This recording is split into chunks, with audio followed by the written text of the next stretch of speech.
Welcome to this explainer, where we're going to jump right into a daily mystery that bridges the gap between human biology and the actual laws of physics. Seriously, have you ever wondered why your own senses seem to just lie to you? Well, today, we're unpacking the whole shebang. The fascinating science of heat transfer, phase changes, and the incredible biological sensors hiding right there under your skin. Okay, let's start with a really relatable paradox. Imagine, it's a chilly winter morning, right? Your living room thermostat is set to a perfectly comfortable 70 degrees. The tile floor, 70 degrees. The carpet right next to it, also exactly 70 degrees. But when your bare feet hit the floor out of bed, they tell you two completely different stories. The carpet feels fine, but stepping on that tile feels freezing cold. So what gives? How can two things sitting at the exact same ambient temperature feel so drastically different? That brings us to section 1, the temperature illusion. To solve this little mystery, we first have to accept a somewhat uncomfortable truth, which is that our human sense of touch is fundamentally lying to us about absolute hot and cold. See, the fascinating truth is that your skin isn't actually detecting the absolute temperature of the floor at all. Instead, your nervous system is measuring something called heat flux. Basically, this is the speed at which thermal energy is actively flowing out of your relatively warm body and into a colder object, because heat always flows from the hotter object to the colder one. So when you feel cold, what you're really feeling is just the sensation of your own heat rapidly draining away from you. The biology behind this is just incredible. While a regular thermometer is designed to objectively reach thermal equilibrium, meaning it'll read 70 degrees for both floors, your skin relies on specialized proteins called TRP receptors. Think of these like little temperature gates on your nerve cells. They completely ignore the fact that the tile and carpet are the same temperature. They only care about how fast the tile is stealing heat from your foot compared to the carpet. The faster your heat leaves, the louder these receptors scream to your brain, "Hey, it's cold!" Moving right along to section 2, heat transfer and conduction. This biological quirk naturally begs the question, why do certain materials steal our heat so much faster than others? The secret here is thermal conductivity. Metals, for instance, like silver and copper, have massive conductivity values. They are insanely efficient at moving thermal energy. That's why a piece of metal at room temperature sucks the heat right out of your hand and feels instantly cold. But on the flip side, consider stuff like air or styrofoam. They have incredibly low values, which makes them fantastic insulators. Because they conduct heat so poorly, they barely drain any energy from your skin. Your TRP receptors stay nice and quiet, and the material feels warm. This is literally why your tile floor feels colder than your carpet. The tile is just conducting your body heat away way faster than the air-trapping fibers of the rug. So how do we use this in everyday engineering? Well, conduction doesn't just depend on the material. It also depends on the contact area, the temperature difference, and, crucially, the thickness of the material. By purposefully taking low conductivity materials and making them really thick, like packing fiberglass insulation into your walls, or even a walrus growing thick blubber, we create physical barriers that stop heat flux dead in its tracks. It's the exact same science that keeps our coolers freezing on a hot summer day and our bodies warm in the winter snow. Now, conduction explains how fast heat moves, but to understand why things stay hot or cold in the first place, we need to talk about section 3, specific heat explained. Specific heat is basically just a fancy way of asking how much energy does it take to heat this stuff up by 1 degree. Think about eating hot soup.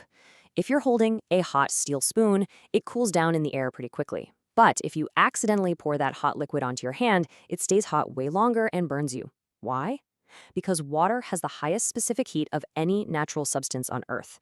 It requires a massive amount of energy to change its temperature, meaning it holds on to its heat far longer than metal does.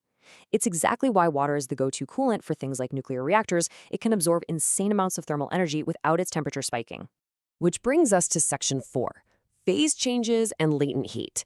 And honestly, this is probably the most mind-blowing thermodynamic reality of all.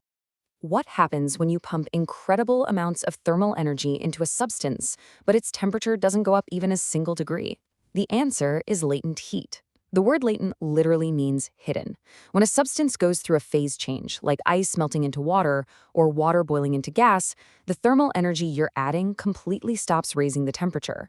Instead, that energy gets hijacked. It works purely to loosen and break the molecular bonds holding the substance together. And because this energy isn't making the molecules move any faster, it remains totally hidden from any thermometer. Just think about how counterintuitive heating water really is. If you start with ice at, say, -20 degrees and add heat, the temperature rises steadily. But the absolute second it hits 0 degrees Celsius, your thermometer just freezes in its tracks. It'll sit exactly at 0 while the ice melts, even as you keep pumping heat into it. It's only when every single crystal of ice has turned to liquid that the temperature finally starts to rise again. And then that exact same plateau happens all over again at 100 degrees when the water starts boiling into steam. To really grasp the sheer scale of this hidden energy, check out this number. It takes 334 kilojoules of energy just to melt a single kilogram of ice into water. To put that into perspective, that is the exact same amount of energy it takes to heat that same liquid water from freezing all the way up to almost 80 degrees Celsius. Just going through the phase change itself demands an absolutely enormous energy toll. But wait, it gets crazier. To turn that 100-degree liquid water into 100-degree steam takes a whopping 2,256 kilojoules per kilogram. That massive number shows you just how strong the molecular forces holding liquid water together actually are. It literally takes nearly 7 times more energy to boil water into steam than it does to melt ice into water. Wild, right? So those latent heat numbers are gigantic. But let's look at Section 5, Real-World Heat Secrets, and see how this invisible physics actually impacts our daily lives. It turns out phase changes are basically biological cheat codes. For instance, when temperatures drop near freezing, Florida farmers will actually spray liquid water directly onto their orange trees. Sounds completely backwards, right?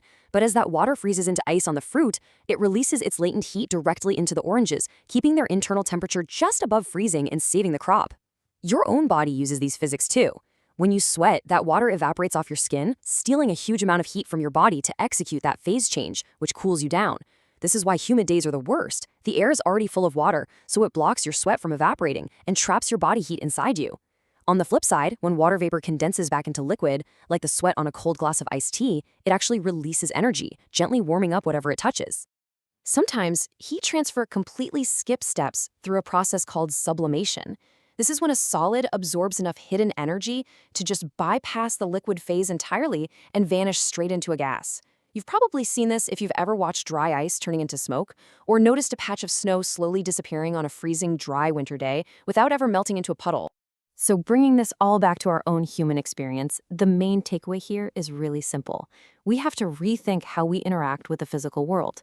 We are not static measuring devices. We are complex, biological heat flux sensors constantly interpreting this ceaseless transfer of thermal energy flowing into and out of us. So the next time you step off a warm rug onto a bare tile floor, or you grab a cold metal railing, I want you to look at your world just a little bit differently. Your brain might be yelling that the object is freezing, but now you know the truth. You're simply feeling the invisible, powerful flow of the universe's energy leaving your body. Kind of makes you wonder, right? What other illusions of the senses are hiding right in front of us, just waiting to be explained?